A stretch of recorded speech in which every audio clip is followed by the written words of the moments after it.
নমস্কার।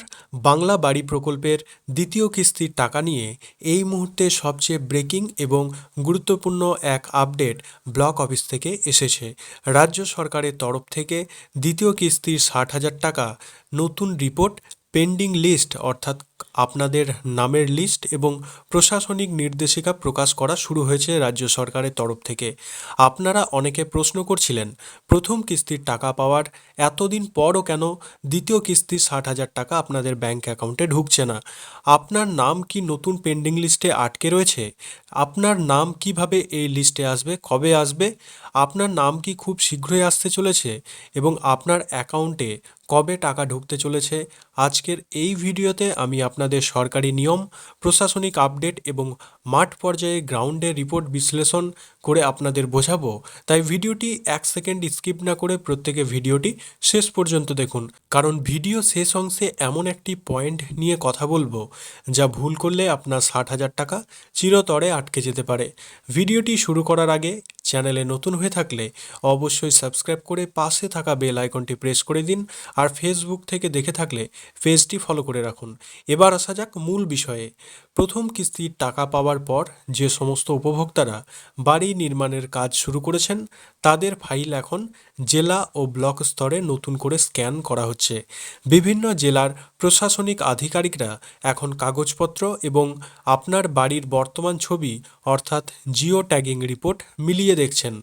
এখানে একটা বিষয় পরিষ্কার করে জেনে রাখা দরকার, দ্বিতীয় কিস্তির টাকা কিন্তু একদিনে বা একবারে সবার অ্যাকাউন্টে আসে না।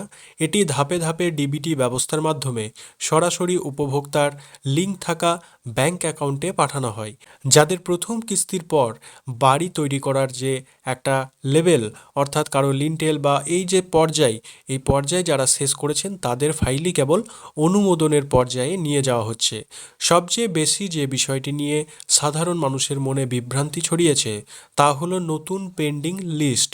আপনার নাম যদি পেন্ডিং লিস্টে থাকে তবে কি আপনার বাড়ির টাকা বাতিল হয়ে যাবে বা এরকম কিছু কি ব্যাপার রয়েছে যে আপনার নামটি কেটে দেওয়া হবে?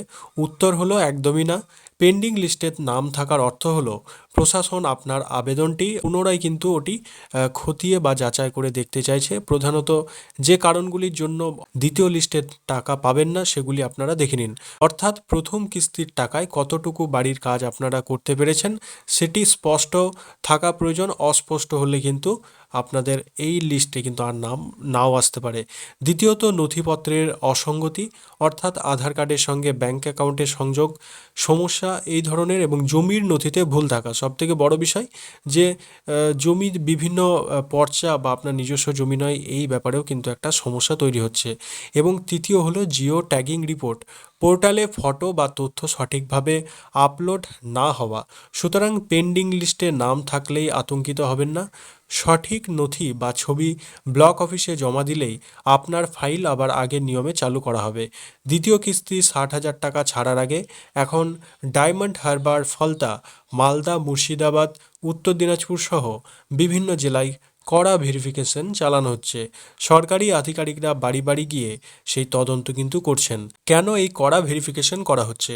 তদন্তে দেখা যাচ্ছে যে অনেক অযোগ্য ব্যক্তি জালিয়াতি করে বা অসত্য তথ্য দিয়ে প্রথম কিস্তির টাকা তুলে নিয়েছিলেন। তাই প্রকৃত ও যোগ্য উপভোক্তারা যাতে সরকারি টাকা পান এবং কোনো ভুয়ো ব্যক্তি যাতে সুবিধা না পায় সেজন্যই সরকার এই সিদ্ধান্ত নিয়েছে।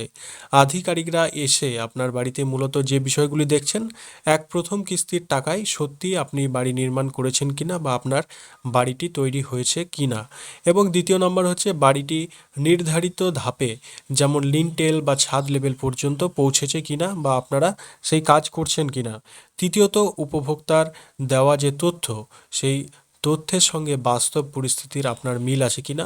অর্থাৎ অনেকের দোতলা তিনতলা বাড়ি থাকা সত্ত্বেও বা গাড়ি বাড়ি বিভিন্ন সম্পত্তি থাকা সত্ত্বেও যারা এই বাড়ির সুবিধা নিয়েছেন সেই পরিস্থিতিও কিন্তু আপনাদের খতিয়ে দেখছে যে আদৌ আপনারা দ্বিতীয় কিস্তির টাকা পাওয়ার যোগ্য কিনা। বাংলা বাড়ি প্রকল্পের জিও ট্যাগিং হলো সবচেয়ে গুরুত্বপূর্ণ ধাপ। অর্থাৎ জিও ট্যাগিং না হলে বা অসম্পূর্ণ থাকলে আপনার ফাইল এক পাও এগোবে না। সরকারি প্রতিনিধিরা আপনার বাড়িতে গিয়ে জিপিএস লোকেশন ভিত্তিক ছবি তুলবেন এবং পোর্টালে আপলোড করবেন। আপনার কাজ যদি নির্দিষ্ট পর্যায়ে পৌঁছেও থাকে কিন্তু সেই ছবি সরকারি পোর্টালে আপলোড যদি না হয় তবে কিন্তু আপনারা দ্বিতীয় কিস্তির টাকা সাময়িকভাবে আটকে থাকবে। তাই শীঘ্রই স্থানীয় পঞ্চায়েত বা ব্লক অফিসে যোগাযোগ করে আপনার জিও ট্যাগিং নিশ্চিত করুন।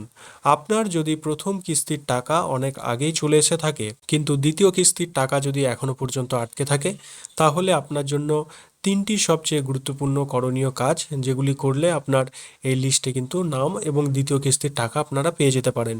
প্রথমত, কাজের অগ্রগতি পরীক্ষা করুন এবং বাড়ির কাজ নির্দিষ্ট নিয়ম অনুযায়ী সম্পন্ন হয়েছে কিনা নিশ্চিত করুন বা আপনারা সেটি সম্পূর্ণ করুন। দ্বিতীয়ত হচ্ছে জিও ট্যাগিং ও ব্যাংক অ্যাকাউন্ট যাচাই করুন। আপনার অ্যাকাউন্টে আধার লিঙ্ক আছে কিনা এবং ডিবিটি লিঙ্ক আছে কিনা এগুলি অবশ্যই ঠিক রাখবেন। এবং অনেক ক্ষেত্রে আপনাদের কেওয়াইসি সমস্যা হচ্ছে, অর্থাৎ ব্যাংকে বই যেটি রয়েছে সেখানে এক নাম, আধার কার্ডে নামের বানান ভুল, বা আপনার যে জন্ম তারিখ সেই জন্ম তারিখ আধার কার্ডে একরকম রয়েছে, ভোটার কার্ডে অন্য এক রকম, এবং আপনার এই ব্যাংক অ্যাকাউন্টে আরেক রকম। এই ধরনের মিসম্যাচ হওয়ার কারণে আপনাদের কিন্তু পেমেন্ট না ঢুকতে পারে। এবং তৃতীয়ত হলো ব্লক অফিসে যোগাযোগ করে পঞ্চায়েত বা বিডিও অফিসে গিয়ে আপনার আবেদনের বর্তমান স্ট্যাটাস জেনে প্রয়োজনীয় সঠিক নথি আপনারা জমা দিন।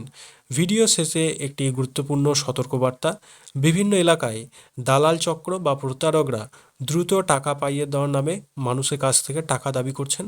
কেউ বলছেন যে আমি পঞ্চায়েতে বা ব্লক অফিসের আমার অফিসারের সঙ্গে পরিচয় আছে, আমরা লিস্টে আপনার নাম এনে দেবো। এই ধরনের কিন্তু অনেক দালাল চক্র গজিয়ে উঠেছে যারা টাকা দাবি করছে। এগুলি কিন্তু আপনারা এ সমস্ত থেকে সাবধানে থাকবেন। মনে রাখবেন, বাংলা বাড়ি সম্পূর্ণ একটি সরকারি প্রকল্প এবং টাকা আপনাদের ব্যাংক অ্যাকাউন্টে সরাসরি ডিবিটি ব্যবস্থার মাধ্যমে জমা করা হবে এবং সেই টাকা আপনারা ব্যাংক অ্যাকাউন্টেই পাবেন। কাউকে 1 টাকাও ঘুষ দেওয়ার প্রয়োজন নেই এবং দেবেন না, বা এই ধরনের চক্রে পা না দিয়ে কোনো সমস্যা যদি আপনার হয় আপনি সরাসরি আপনার স্থানীয় প্রশাসন অর্থাৎ পঞ্চায়েত বা পুরসভা বা ব্লক অফিসে যোগাযোগ করুন। তো এই ছিল আজকের বাংলা বাড়ি প্রকল্পের দ্বিতীয় কিস্তির যে 60,000 টাকা সেই সংক্রান্ত একটা গুরুত্বপূর্ণ আপডেট। আপনার এই বাড়ি তৈরির দ্বিতীয় কিস্তির টাকার জন্য কারা কারা অপেক্ষায় আছেন বা আপনাদের টাকা কতটা প্রয়োজন, সেই কমেন্ট কিন্তু আপনারা ভিডিওর কমেন্ট সেকশনে করুন, কারণ এই কমেন্ট করার মাধ্যমে ভিডিও কিন্তু প্রশাসনিক মহল অবধি পৌঁছে যায় এবং তারপর বিবেক বিবেচনা করে আপনাদের টাকা দেওয়ার যে প্রসেস সেটা কিন্তু অগ্রগতি হয়। তাই আপনারা প্রত্যেকে ভিডিওর কমেন্ট সেকশনে কমেন্ট করুন যে দ্বিতীয় কিস্তির টাকা আমার দরকার, অপেক্ষা করে আছি। এবং আপনারা কোন জেলা থেকে ভিডিওটি দেখছেন এবং আপনার বাড়ির ভেরিফিকেশন সম্পূর্ণ হয়েছে কিনা তা নিচে কমেন্ট করে আমাদের জানান।